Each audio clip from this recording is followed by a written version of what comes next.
bal haddaba dadkaygow daayartiya dhaliintaay dullaheedba Soomaal waxaa diiftan kaga tegay ee ku reebay dakharada damiinnimo inay tahay duruus iyo aqoon lii aan idiin daliilshee dubaaqayga maqalo iyar dulaha ii fura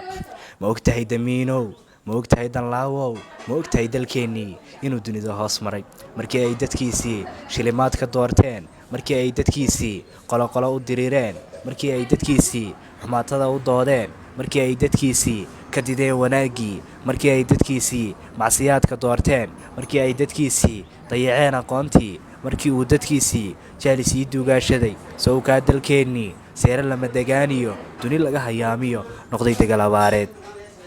buuraha dushoodii macdantii ku duugnayd dahabka iyo luulkiyo dalagaynu beerniyo dunyadii maxaa helay dadkii horumar laga rabay inuu dunida hiigsado sawkan dibidhac doorbiday darxumiyo habaas badan sawtan darafka loo sudhay faqri aan dawoobayn inuu dowro qayrkii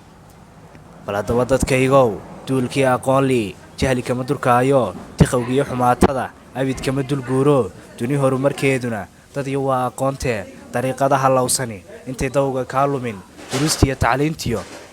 dugsiyada u baratama